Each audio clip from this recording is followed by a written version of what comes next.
You're most welcome in a digital Eklave engineering. We have started force vibration and this is a third video on the same model. Today we will learn vibration measuring instruments and its weightage is around 5 to 6 marks. So let's start. There is a basically three important questions uh, which asked repeatedly in this model. First is the vibration measurement process. There is the first part is a vibrating machines जिसका vibration हमें major करना है. Second is a transducer which will sense the vibration and convert it into the small little amount of voltage and current. Then this small amount of voltage and current will be passed towards the signal conversion unit. Signal conversion unit will amplify this small amount of voltage and current, because by using a small amount of voltage and current we cannot be use it to for display and for recording, so it must be amplified before passing it. So signal conversion unit क्या करेगा, उसको amplify करेगा. Okay, after amplify it will be transferred towards the display. So it will display, it will show the readings for the observers, so observers can be record these readings. And further there is a one procedure, that is it can be stored in a system, so it can be used in a further analysis. So first is a vibrating machines which having a vibrations and we have to measure that vibration. So we will use a transducer, it will sense the vibration and it will convert into the signals, but these signals are in the form of small amount of voltage and current, so it cannot be processed, so it must be amplified. So signal conversion unit will amplify these signals and it will be sent towards the display unit, and so display unit will show the readings, and these readings can be stored in a system for the analysis part, so data analyzer. So this was the first question. So it may ask during the exams. And second one is a question, this comes on classification of the vibrating measurement instruments. Classification of vibration measuring instruments. तो basically ये question भी आता है question number 1 में, having around 4 to 5 marks weightage. तो वहाँ पे तीन क्लासिफिकेशन है. First depends on input, second methods and third one is output. तो input, active instrument and passive instrument. If the separate power source is required, for the vibration measuring instrument, then that instrument is called as a active instrument. Okay, and suppose if there is no any power source requirement, it can take a power from the vibrating machine, then it is called as a passive instrument. Okay, suppose there is no need of separate power source, or it can take a power from the vibrating machines, so this type of instrument is called as a passive instrument. Second classification, based on contact. If the machine is rigid, okay, if I use contact type instruments, there will be no change in its frequency or readings. Okay, so that type of instrument is called as a contact type instrument. Okay, but this will be applicable for the rigid machines. मतलब vibration measuring instrument अगर मैं उसके साथ fit करता हूँ तो भी उसके फ्रीक्वेंसी में, वाइब्रेशन में कोई चेंजेस नहीं आएंगे, तो वहाँ पे लेस एरर वहाँ पे मुझे अवेलेबल होगा. So that type of instrument is called as the contact type instrument. Second is the non-contact type instrument. Okay, so suppose if the device is very light and flexible, its a frequency or its a vibration can be changed because of instrument. That time we cannot use contact type instruments. Okay, so we will use non-contact type instruments for the light and flexible devices. Third one is based on output, based on method of measurement. If we are only displaying the readings and there is some person is noting down that readings, that type of instrument is called as the indicating type. Means we are only displaying the readings, we are not recording it, so that type of instrument is called as the indicating type. And second one is a recording type. If I storing this data for the further analysis, then it is called as a recording type. instruments. Okay, so first is the power requirement, second based on contact, and third one method of measurement. So before starting numericals, we will revise some important formulas. First, steady state relative amplitude. This word is important, relative amplitude. So for this chapter, steady state relative amplitude will be, it's a same formula we have already used in the first part of force vibration. Z upon y is equal to r square upon under root of 1 minus r square the whole square plus 2 r the whole square. Okay. Second, sometimes error is given. Basically error क्या होता है? Error, that is a true value minus recorded value. True value minus recorded value. This is the difference, is called as the error. If I want to measure the percentage of error, then simply क्या करना है आपको? Error divided by true value or actual value into 100. Then you will get percentage of error. Okay. Sometimes numerical में आपको directly percentage of error given रहेगा. तो depends on percentage of error. वहाँ पे दो टाइप्स हैं, दो इंस्ट्रूमेंट है. First is a vibrometer and second one is a accelerometer. तो वाइब्रोमीटर का अलग फॉर्मूला है, एक्सेलेरोमीटर का अलग फॉर्मूला है. तो सबसे पहले आपको चेक करना है मॉडल कौन सा है, देन इंस्ट्रूमेंट कौन सा है, फिर उसका फॉर्मूला आपको सिलेक्ट करना है. तो 1 प्लस और minus percentage of error is nothing but percentage of accuracy is nothing but a z upon y is nothing but r square upon under root of 1 minus r square the whole square plus 2r the whole square. Okay, so 1 minus plus 1. So vibrometer के जितने भी numericals हैं, जब आपको percentage of error given होगा तो एक बार plus लेके सॉल्व करना, एक बार माइनस लेके सॉल्व करना.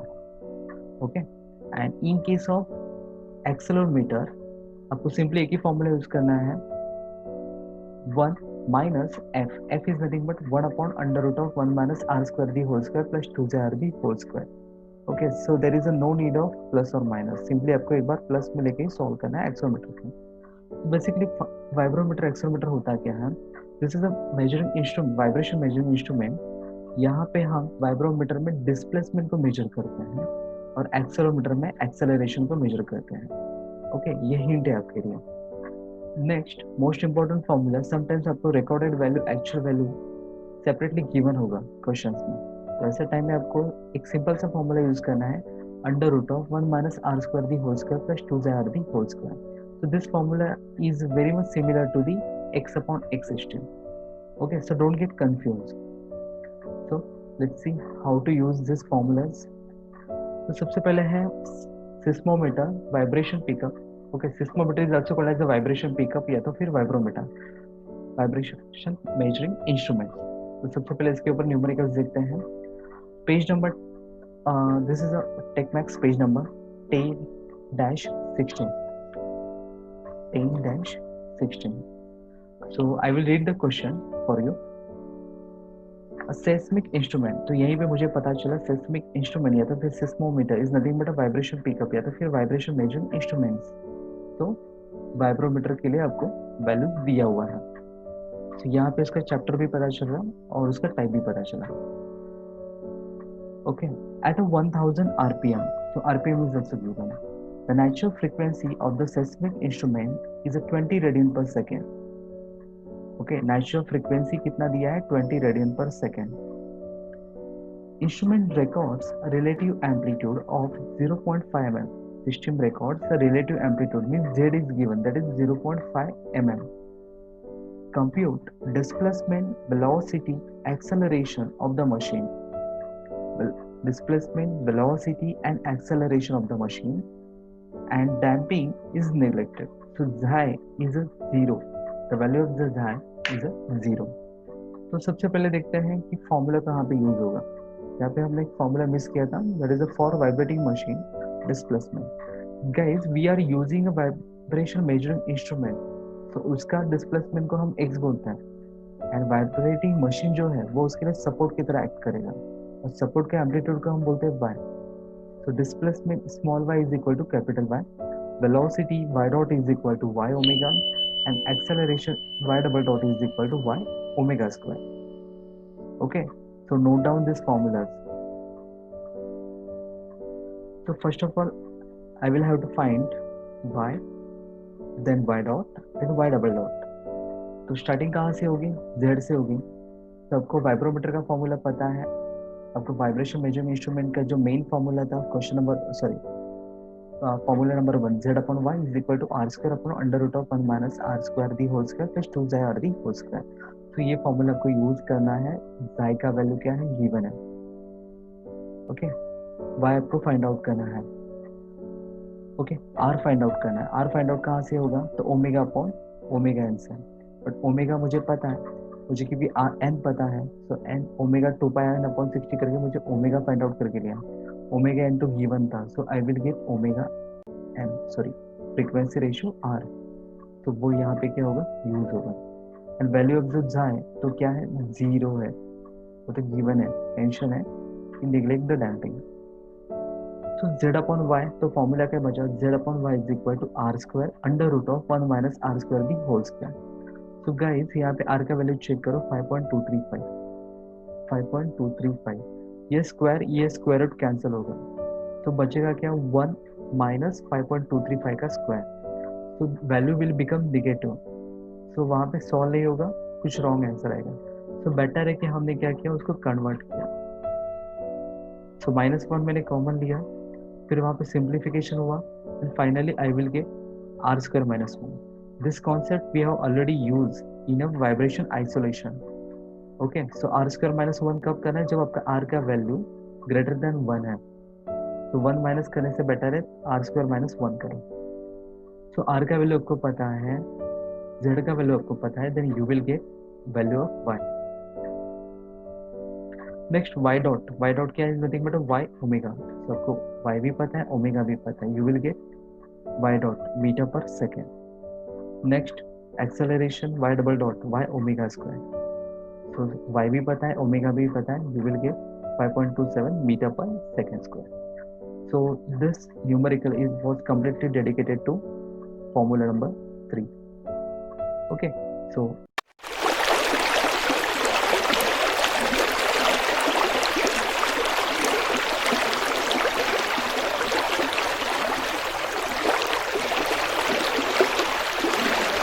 next numerical, page number 10-15 and question number 10.9.11. I will read the question. A spring mass damper system having an undamped natural frequency, okay, 100 hertz. hertz से पता चला मुझे f दिया है, undamped natural means there is a no damper, so without damper तो मुझे natural frequency मिलेगा, so it's a fm. damping constant is a 20 Newton second पर मीटर, c दिया हुआ है, damping constant, damping coefficient. it is used as an accelerometer. so मुझे type पता चल गया, accelerometer दिया हुआ है. vibration machine operating at a speed of 3000 rpm. so nv दिया हुआ है. if the actual acceleration 10 meter per second square and recorded acceleration is a 9 meter per second square, find mass and spring constant of the accelerometer. तो m find out करना है, k find out करना है. तो fn दिया हुआ है, तो ओमेगा एन मिलेगा 2 पाई fn करके, you will get omega N. n दिया हुआ है 2 पाई अपॉन 60 करके, आपको क्या मिलेगा? ओमेगा पता चलेगा. दोनों का ratio low, you will get r. Okay, तो यहाँ पे फॉर्मूला कौन सा यूज होगा? तो यहाँ पे डायरेक्टली रिकॉर्डेड एंड एक्चुअल, ये आपको फॉर्मूला अवेलेबल है. Formula number 6, recorded value divided by actual value is equal to 1 upon under root of 1 minus r square the whole square plus 2r the whole square. Okay, so मैंने वो formula use किया यहाँ पे. मुझे recorded value पता है 9, actual value पता है दैट इज 10, r का value 0.5, but I don't no जाय. और जाय को भी निगलेक्ट नहीं कर सकता क्योंकि मुझे c दिया हुआ है, और जाय तो मुझे ओके तो c दिया हुआ है, तो जाय तो प्रेजेंट रहेगा. सो बेसिकली मुझे यहाँ पे शिफ्ट सॉल्व करके मुझे क्या मिलेगा? जाय, दैट इज 0.82. बट जाय का फॉर्मूला क्या है? c upon C C. C C is nothing but 2n omega है. तो you have the values of c, you have the values of xi, omega N पता है, then you will get mass 0.019 kg. Okay, next आपके पास omega N है, आपके पास मास है, आपको के फाइंड आउट करना है, then we can use formula of omega n under root of k upon n. So you will get finally K Newton per meter. Okay. So ये जो न्यूमेरिकल था वो completely dedicated था फॉर्मूला नंबर 6 को. Next 10.9.9 page number 10-15. A commercial type vibration pickup has a natural frequency 5.75 Hz. Natural frequency दिया है FN 5.75 Hz and damping factor 0.65. What is the lowest frequency beyond which amplitude can be measured within a 2% error? So within a 2%, not exactly 2%. So plus or minus. Okay. और क्या बोला था? Vibration pickup instrument. So vibration pickup instrument is nothing but a vibrometer. और vibrometer का error जो है हम plus और माइनस लेते हैं. तो ये फॉर्मूला आपको याद है.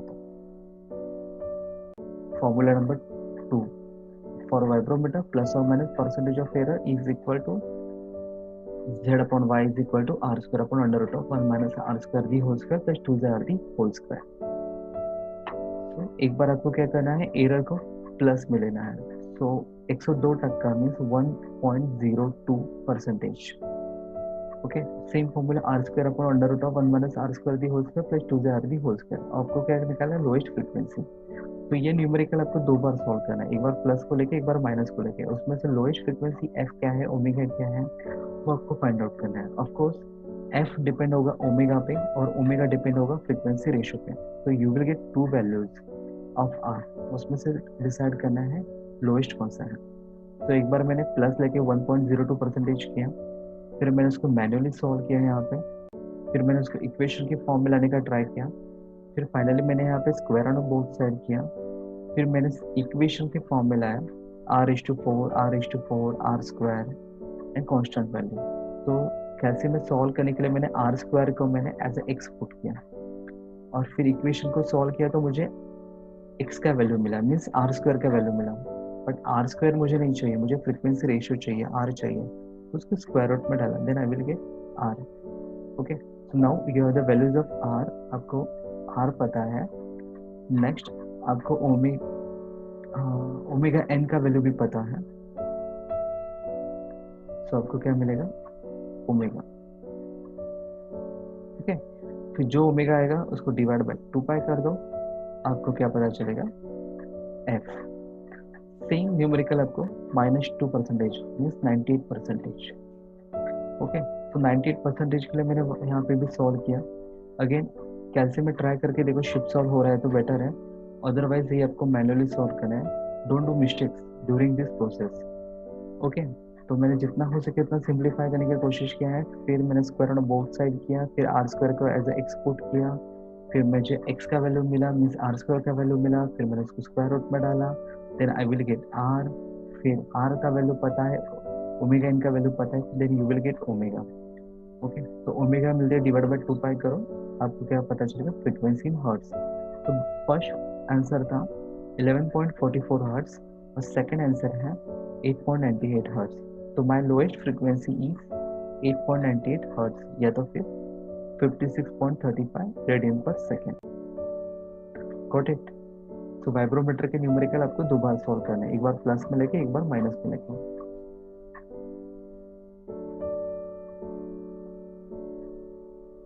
Question number 4. Actually, these questions are right now. These are not available in TechMax. तो मैं आपको मेरे सेंटेंस में आपको समझा देता हूँ क्योंकि ये क्वेश्चन एग्जाम में आके गए हैं. तो फॉर एक्सेलेरोमीटर तो मुझे टाइप पता चला, वाइब्रेशन मेजरिंग इंस्ट्रूमेंट पता चला है. फिर एरर यहाँ पे दिया हुआ है 2.5%. Value of damping ratio 0.70. Undamped natural frequency that is 80 Hz. Find value of omega. Find a frequency. Okay. तो एक्सेलेरोमीटर का फॉर्मूला आपको क्लिक होना चाहिए. लास्ट फॉर्मूला था एक्सेलेरोमीटर का, percentage of error is equal to 1 minus F. F क्या था, 1 upon under root of 1 minus are square the whole square plus 2r the whole square. तो ये फॉर्मूला आपको यूज करना है. There is no need to plus और minus. Accelerometer को हम जो दिया है एज इट इज कंसिडर करते हैं। तो 2.5% मतलब 2.5 डिवाइड बाय 100, 1 माइनस वो सब कुछ मैंने यहाँ पे पुट किया। मुझे जाई का वैल्यू पता था but I don't know value of R. मुझे सिर्फ ओमेगा एन पता है, वो भी 2 पाई एफ एन करके। सो आर आपके लिए अननोन रहेगा। अगेन आपको जितना हो सके उसको सिंप्लीफाई करना है। r/4 आर स्क्वायर के फॉर्म में मिलेगा, फिर स्क्वायर ऑन बोथ साइड करो, फिर आर स्क्वायर को एज एक्सपोर्ट करो, कैलसी से आंसर निकालो, then you will get R square का वैल्यू। फिर स्क्वायर रूट निकाल के आपको आर का वैल्यू पता चलेगा। और यहाँ पे एक वैल्यू प्लस में आता है, एक वैल्यू माइनस में आता है, but frequency ratio can not be negative. Okay, तो निगेटिव हो ही नहीं सकता। सो ये इसको आपको क्या करना है, कैंसिल करना है। सो आर का वैल्यू मैं फाइनली कंसिडर करता हूँ 0.497। So right now I know the value of R, I know the value of omega n, then you will get omega. Got it? So accelerator का numerical एक ही बार आपको solve करना है। Next question number 5। तो ये question भी book में available नहीं है बट एग्जाम में आ चुका था। यहाँ पे क्या दिया था, वाइब्रोमीटर, वही जैसे अभी हमने किया, और परसेंटेज ऑफ एरर था 2%। तो प्लस माइनस नहीं भी दिया होगा तो भी समझ जाना है कि वाइब्रोमीटर को सॉल्व करना है, एक बार प्लस में लेके एक बार माइनस में लेके। और undamped natural frequency 5 hertz given था।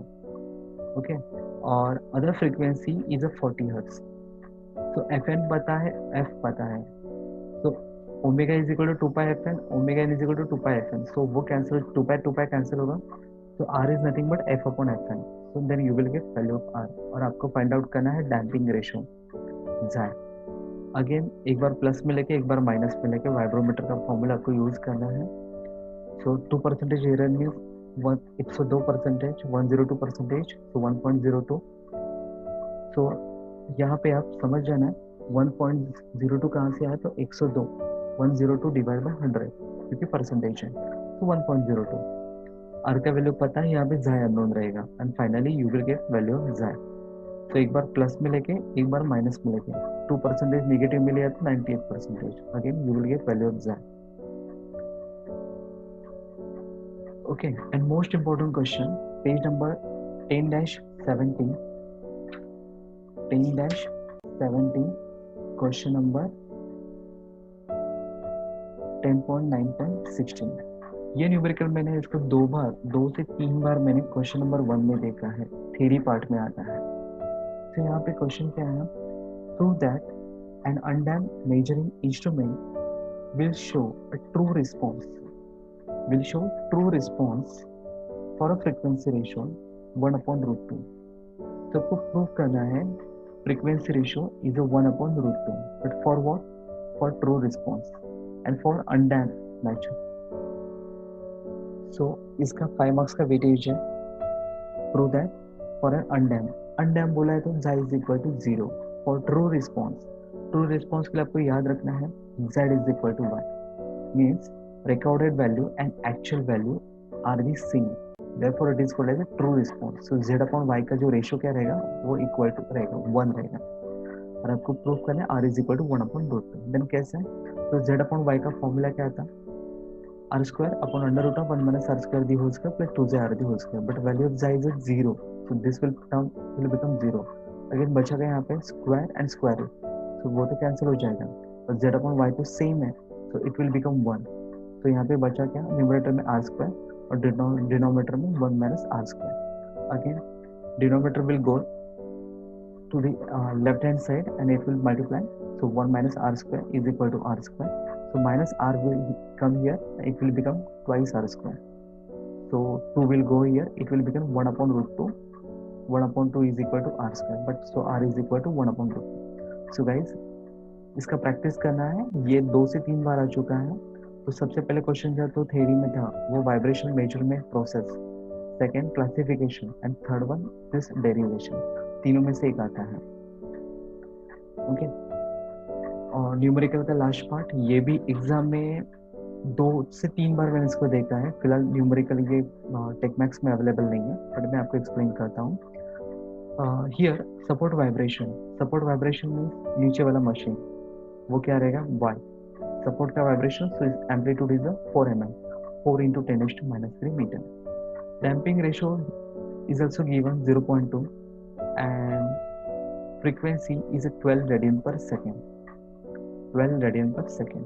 तो यहाँ पे एक और चीज मेंशन की थी, the difference, okay, there is a difference between maximum and minimum value is a 10, okay. Maximum value, तो अगर मैं एम्पलीट्यूड देखता हूँ तो मैक्सिमम मीन्स पॉजिटिव साइड में, मिनिमम मीन्स नेगेटिव साइड में, ओके, डाउनवर्ड साइड में। तो उसका डिफरेंस दिया था maximum value and minus minimum value is a 10, okay. तो मुझे मैक्सिमम और मिनिमम से कोई लेना देना नहीं है, मुझे चाहिए z जो होता है वो maximum value, positive maximum value minus mean position. तो यहाँ पे आपको ये मोस्ट इम्पॉर्टेंट ये स्टेप है, amplitude is equal to maximum minus minimum divide by 2। तो मैक्सिमम माइनस मिनिमम कितना दिया था 10, तो 10 डिवाइड बाय 2 तो आपको क्या मिलेगा 5। तो ये 5 आपका क्या रहेगा z। तो ये स्टेप इम्पॉर्टेंट है, अगर आपको पूरा मैक्सिमम माइनस मिनिमम दिया तो उसको डिवाइड बाय 2 करना है, वो आपको क्या रहेगा एम्पलीट्यूड रहेगा। सो now you have the values of z, y, xi, omega, okay. और फाइंड आउट करना है आपको omega and fn, natural frequency find out करना है ऑफ कोर्स, तो मुझे r फाइंड आउट करना पड़ेगा। So z upon y is equal to r square under root of 1 minus r square the whole square plus 2 r the whole square, okay. तो यहाँ पे xi भी पता है, सब कुछ पता है, you will get r square. Shift solve करो, मैन्युअली सॉल्व करो, बट यहाँ पे coincidentally I got 2 values, positive values. तो अगर निगेटिव होता तो मैं कंसिडर नहीं करता, बट यहाँ पे 2 वैल्यूज है, 2.11 एंड 0.866। तो अभी 2 वैल्यूज है तो मुझे 2 फ्रीक्वेंसीज फाइंड आउट करने पड़ेंगे, okay. So but r is equal to omega upon omega n, okay. So आपके पास ओमेगा का वैल्यू अवेलेबल है, आपके पास r का वैल्यू अवेलेबल है, then you will get omega n 6.315। Next में काम करता हूँ, दूसरा r कंसिडर करता हूँ 0.866, और ओमेगा का वैल्यू तो अवेलेबल था, so you will get another natural frequency 13.95 radian पर सेकेंड, ओके। सिंपली इसको डिवाइड बाय 2 पाई करो, फिर आपको मिलेगा 9.92 हर्ट्ज। यहाँ पे डिवाइड बाय 2 पाई करो, you will gate 2.22 hertz. So positive value अगर r का आता है तो मैं इसको कंसिडर करूंगा, बट नेगेटिव आता है तो मैं इसको कंसिडर नहीं करूंगा। तो ये जो क्वेश्चन है अभी तक हमने जितने भी कवर किए ये 5 मार्क्स के लिए आते हैं। तो समटाइम्स इसके ऊपर डेरिवेशन आया तो न्यूमेरिकल नहीं आएगा, और न्यूमेरिकल आया तो इसके ऊपर डेरिवेशन नहीं आएगा। आई होप आज का ये वीडियो सेशन आपको समझ में आया होगा। Today I will stop here, फिर उसके बाद हम रोटर डायनामिक्स एंड बैलेंसिंग का पार्ट देखेंगे, okay. Have a nice day, take care, good bye guys. I hope आज का ये वीडियो सेशन आपको समझ में आया होगा, ओके। अगर आपको ये वैल्यूएबल एंड वर्थ लगे देन प्लीज कमेंट बॉक्स में मुझे बताइए कि आपको आज ऐसा कौन सा पॉइंट था जो बुक में क्लियर नहीं हो रहा था, और आपको जो डाउट सॉल्व नहीं हो पा रहा था, बट इस वीडियो के वजह से आपका ये डाउट सॉल्व हो गया, और वो जो पॉइंट था वो आपको बेटर तरीके से समझ में आ गया, देन प्लीज मुझे इन्फॉर्म कीजिए, क्योंकि आपका ही एनकरेजमेंट मुझे एक्साइट करेगा न्यू वीडियोस बनाने के लिए, ओके। और अगर आपका कुछ सजेशन भी है, अगर कुछ आपको डाउट्स भी है, तो भी कमेंट बॉक्स में मुझे कमेंट करके मुझे इन्फॉर्म कीजिए, कि तो मैं उसके ऊपर काम कर सकता हूँ। आपके सजेशन के ऊपर काम करूंगा तो मैं और भी ज्यादा इम्प्रूवमेंट कर सकता हूँ, okay. So please comment box में मुझे कमेंट करके बताइए कि क्या आपको समझ में आया, क्या आपको डाउट्स हैं, क्या इम्प्रूवमेंट्स होने चाहिए, तो वो सारी चीजें शेयर करो। And one more thing, last reminder, कि अगर इस चैनल को, डिजिटल एकलव्य इंजीनियरिंग चैनल को अगर अभी तक आपने सब्सक्राइब नहीं किया है, देन प्लीज सब्सक्राइब करो, बेल आइकन को प्रेस करो, और हमारा जो इंस्टाग्राम पे है डिजिटल एकलव्य इंजीनियरिंग में, हमारी जो वेबसाइट है, वेबसाइट पे हमने सारी वीडियोस, सारे नोट्स मैंने वहाँ पे फ्री ऑफ कॉस्ट अवेलेबल करके दिए हैं। इवन टेक्स्ट बुक के वीडियोस भी मैंने वहाँ पे कुछ शेयर किए हैं, तो उसका भी बेनिफिट आपको लेना है, सिर्फ आपको ही नहीं लेना है, तो वो सारे लिंक्स को आपको आपके फ्रेंड्स के साथ शेयर भी करना है, ओके। सो यहाँ पे सब कुछ फ्री ऑफ कॉस्ट हो रहा है, आपको एक सिंगल रुपीज भी आपको पे नहीं करना है, बस आपको डेडिकेशन से आपके घर पे बैठ के आपको स्टडी करना है, ओके। इतना तो पक्का कर सकते हैं हम, okay. Have a nice day, good bye, take care, bye bye.